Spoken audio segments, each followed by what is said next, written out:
Hello and welcome to CTV News across Canada for Thursday, January 22nd. We've got the top local stories from coast to coast, stories that affect you and the country. Thanks for joining us. Remembered for his big smile that could melt the world, 7-year-old Max Simau's parents say his death could have been prevented. He should have been in school. He wasn't there because he'd been switched to a modified schedule due to a lack of special needs resources in October. Max Simau had autism and was nonverbal. On his way home from school with his mom on December 11th, he was struck and killed by a city bus. We feel robbed and cheated out of a future with Max. We are so heartbroken and mad. He should still be here with us and should have had a chance to celebrate Christmas that he was so excited about. According to the Ontario Autism Coalition, more than 25% of students with special needs in Ontario are not attending school for full days. There are approximately 358,000 disabled students attending Ontario schools, which means that well over 115,000 students are experiencing exclusions. The organization has been calling on the government to ensure kids with special needs get full days for years. Exclusions definitely existed prior to 2018, but not to this level. It is at a crisis level now. For Chris and Emily Simau, the change to their son's school hours had a big impact. I had to reduce my hours at work. The Premier was asked about this at a news conference this morning. It's continuous improvement, but we're funding more than any government in the history of our province, and we're going to continue to fund it. I mean, look at the size of this government's budget. And they can't make sure that every child can go to school. A feeling shared by the family. My son's dead, so they're not doing enough. And they've had, like I said, 8 years, like my son was only 7. To honor their son, the Simau's had his name tattooed in his writing along with his handprints. Now myself and Emily will never have the chance to hear his sweet voice maybe one day say, "I love you, Mom or Dad," or feel his hugs he gave to show his love. A pain that will never go away. Allison Hurst, CTV News. The building that's been beside the Jacques Cartier Bridge for over 100 years went up in flames around 11:30 last night. The fire shut down the entire bridge until the afternoon. Montrealers who had to reroute their commute say it was a logistical nightmare. Trying to get on the other side of the greater Montreal area, there's no chance I'm going there, so I'm kind of rerouting my day now, yeah. The former soap factory on Delormier Avenue and Logan Street was built in 1910. Joseph Barcelou was the owner. It's the reason why the Jacques Cartier Bridge curves, says Heritage Montreal. He refused to be expropriated, and he got the bridge to bend around his factory. And that's why you have that special shape to the approach to the bridge. Ownership has changed several times. In 1943, it was the Familex Pharmaceutical Company's factory. But for the past 7 years, it sat empty. Neighbors say squatters used the building, something Dinu Bumbaru has seen before. A building of that size, it can easily become a place of squatters and trespassing and so on.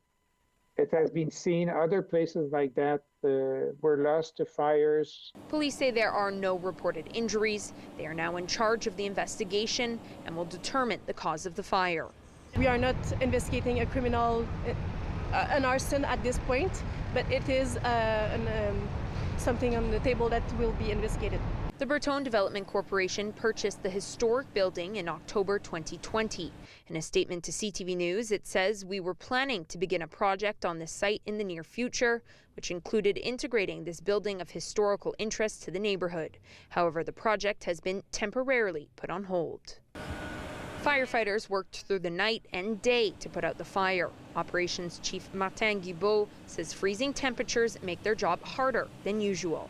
We have hoses right now that are under water, and the water is all freezed up, so we're going to have to break the ice. The fire department says its next steps are to determine if the structure is stable after burning for hours. Olivia O'Malley, CTV News.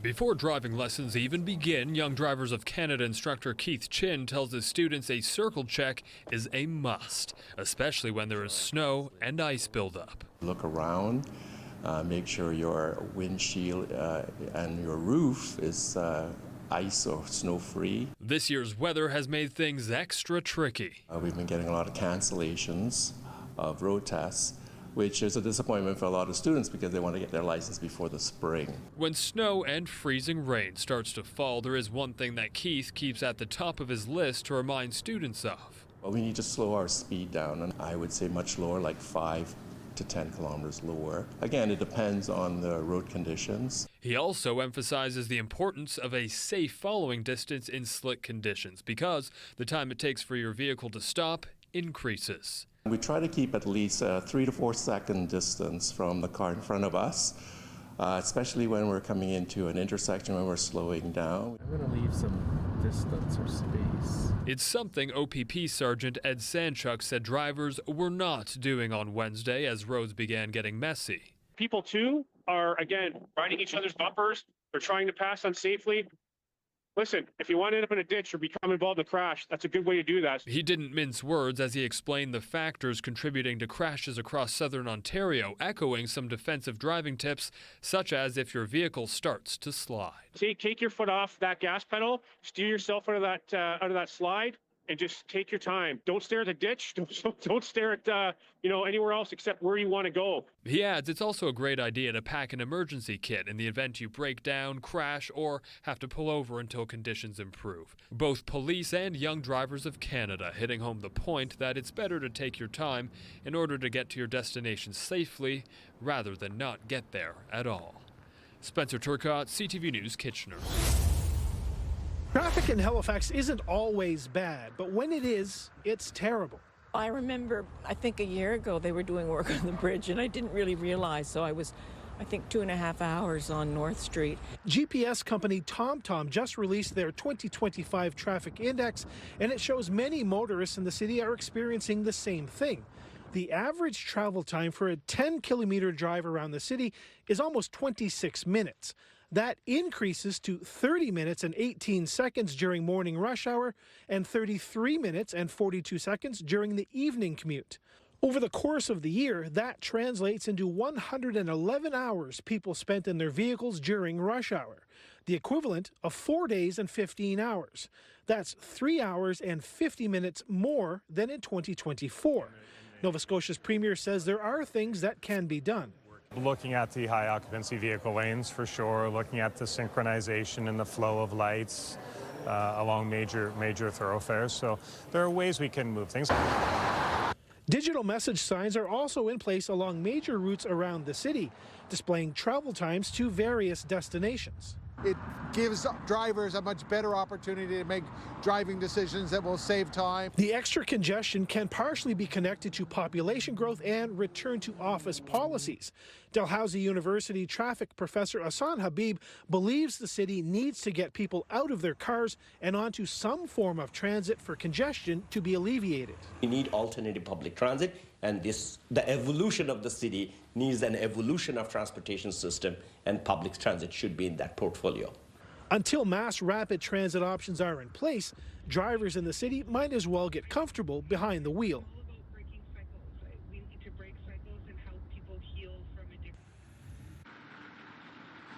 And Todd, there are 11 of those digital signs throughout the city. Steve Proctor says they appear to be working, and motorists can expect to see more of them in the coming years. This year's Bell Let's Talk Day theme focuses on simple actions like checking in with yourself, reaching out to others, or getting involved in your community. Small steps that can help reduce stress, improve mood, and build resilience. But for many, this time of year can feel especially heavy. Our calls always tend to ebb and flow, but definitely in the winter months, sometimes it can get a little harder. You know, the lack of sunshine. Sometimes people after their holidays feeling like they need extra support around different interpersonal relationships that they might have. And so we do tend to sometimes see a spike in January. New polling from Mental Health Research Canada highlights just how widespread those feelings are. 36% of Canadians say the possibility of not being able to pay their bills is negatively impacting their mental health. 44% say the cost of living is taking a toll, and the same number report Canada-U.S. relations are also affecting their well-being. The Canadian Mental Health Association, Thames Valley, says help is available before stress turns into crisis, with clinics and counseling options across the region. Talking Counseling is a program that is offered by these counselors, and the goal of this program is to be a little bit more proactive in supporting when we're feeling like we're struggling with our anxiety, depression. Often we find that when life is just starting to get out of control for us, we're just starting to struggle, it can be helpful to come in and talk to someone about those things that are going on for us, and that often can prevent further crisis. Bell says it's continuing its long-term commitment to mental health, announcing a $10 million investment this year, bringing its total Bell Let's Talk funding to $194 million since 2010. Rita Ismail, CTV News. The official launch of Mining 2030, Unearthing Ontario's Potential, took place at Sudbury Science North, where panelists discussed the findings. It was really important, I think, for the OCC to host this event in the North, being such a large impact on this industry and really being the key to unlocking this potential. So we are very excited to work with the Ontario Chamber of Commerce to host this event here, where it makes sense. The report was released by the Ontario Chamber of Commerce's Mining Policy Council in December. It argues that more needs to be done to unlock Ontario's critical mineral potential on a provincial and federal level. Some of the recommendations include strengthening Indigenous partnerships, using a one-stop shop process for all permits to create mines faster, and start a long-term strategy for infrastructure. I think one of the biggest challenges that the report addresses, and we saw this throughout the last year with a lot of regulatory reform of Canada that Canada and both Ontario put forward, is really the speed at which and efficiency at which mining projects pass through the regulatory system. It hasn't been a great source of investor confidence. As we open up more mines and we do it with greater regulatory certainty and speed, and we do not have to diminish any of the environmental or Indigenous rights, we are really going to see an economic, social, and environmental boom in the province. This report to me is a great catalyst to continue that conversation and for our friends in the GTA to realize the importance of mining in the everyday world, as well as to the everyday wealth that we're generating and contributing to our province and to our country. The panel wrapped up with a focus on the next decade, noting that amid global instability, Canada's reliability is our greatest asset. They see the report as more than just a plan for extraction, it's one of partnership. Amanda Hicks, CTV News, Sudbury. When I came here, I saw that, oh, something is wrong with this door over here. And then if you come outside, you will see that the handle was taken away, and we usually have a It's the moment Nadine Opade realized something wasn't right when she opened Beans and Barrels Cafe Tuesday afternoon. Our PO system over there was not the way that it was supposed to be there. Our cash drawer was not there as well. That's when she checked the security cameras and saw this. The cash itself was $1,500 Canadian.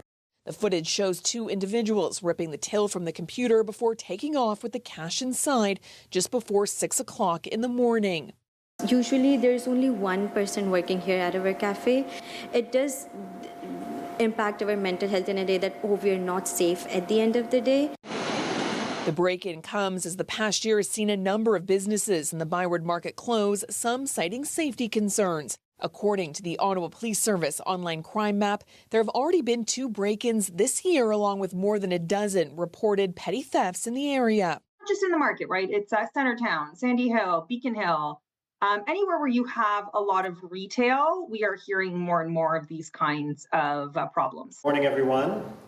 Late last year, Mayor Mark Sutcliffe announced a $1 million pilot project to hire private security in the market, while police say they've also increased their presence.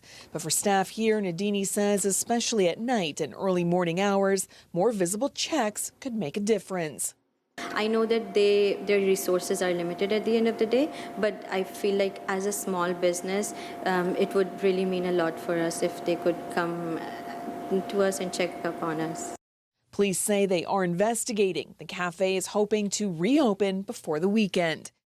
Caitlin Wilson, CTV News.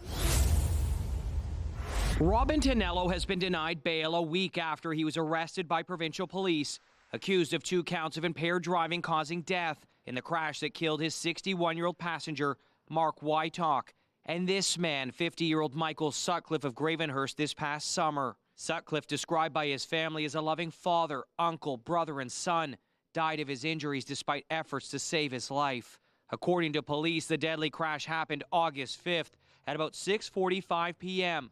along Muskoka Road 169 near Narrows Road. It's believed Sutcliffe was driving his Subaru that night when he was hit by an oncoming car police say was driven by Tonello.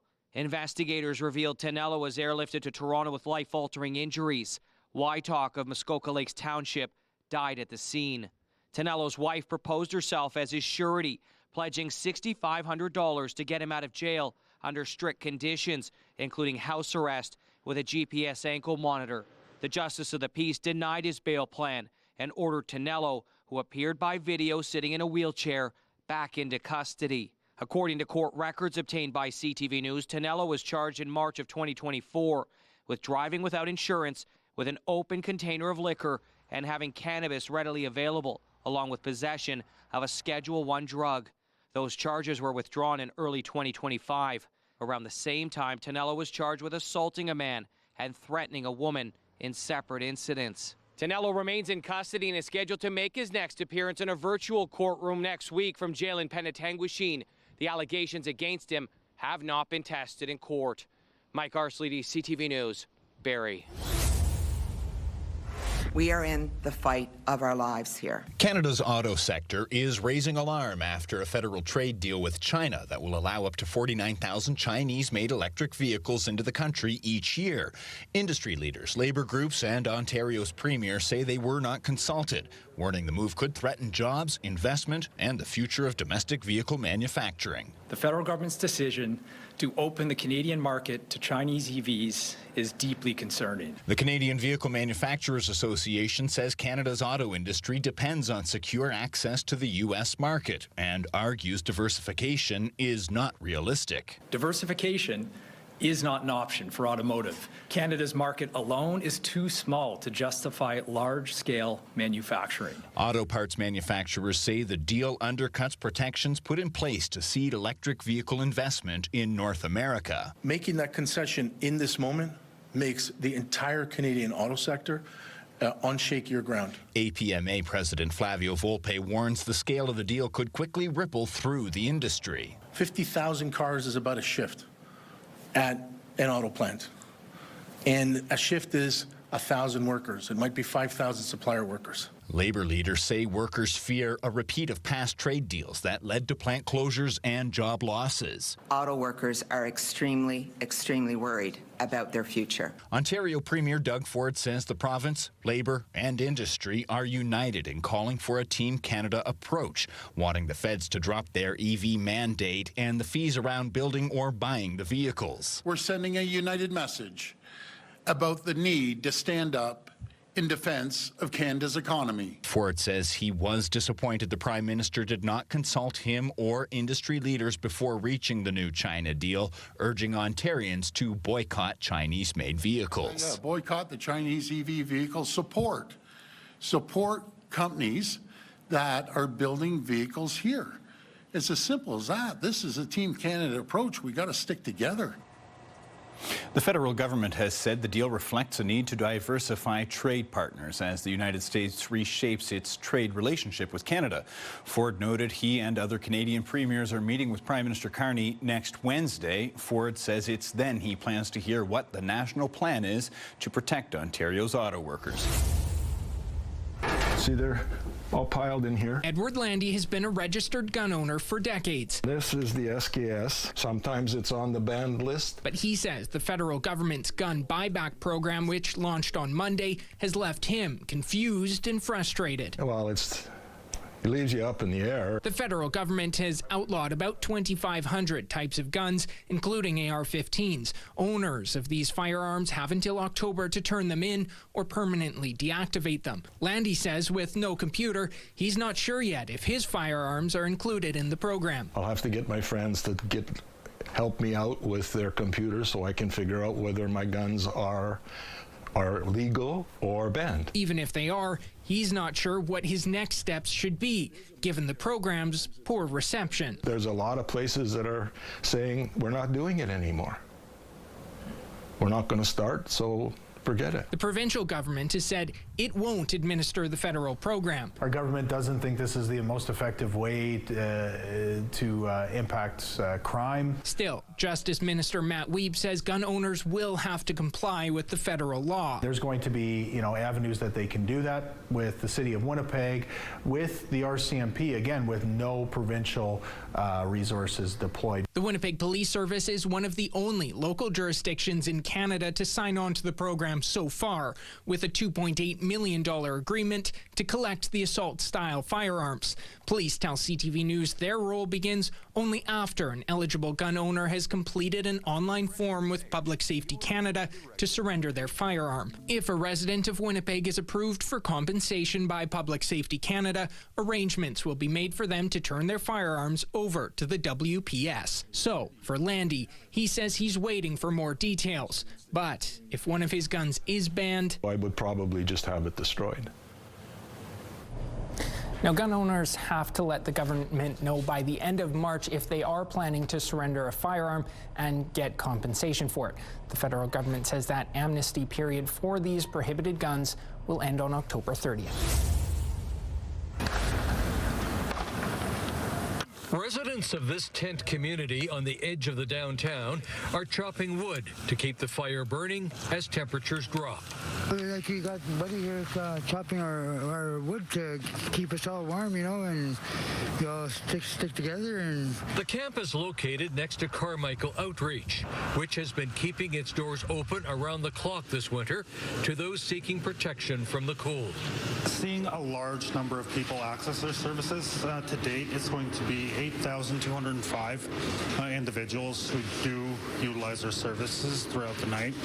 On average, it equates to about, I would say, 90 to 100 people. Outside Carmichael's entrance, a woman is handing out toques and scarves. So far, so good. It's really astounding and heartbreaking that people out here have to just struggle. It's freezing. Others are dropping off food to those huddled outside. Just leftovers, so it's just going to go into the garbage, so we thought we'd come in and share the wealth. Supports aren't as readily available in other areas of the city. Some Ray Street residents are petitioning City Hall to have the lone male resident of this makeshift shelter relocated to proper housing. They say the fire that he is burning to stay warm poses a hazard to adjacent properties. Their spokesperson did not want to be identified. I mean, I don't wish what he's going through on anybody. I hope the city can help him find housing. Unfortunately, that's between him and the city. I mean, they've got social services and they've got programs to help these people. Places that provide shelter from the cold are expecting an influx of people as the temperature drops into the -30s later this week. It's a service that could prove life-saving for people who have nowhere else to go. Wayne Mantika, CTV News, Regina.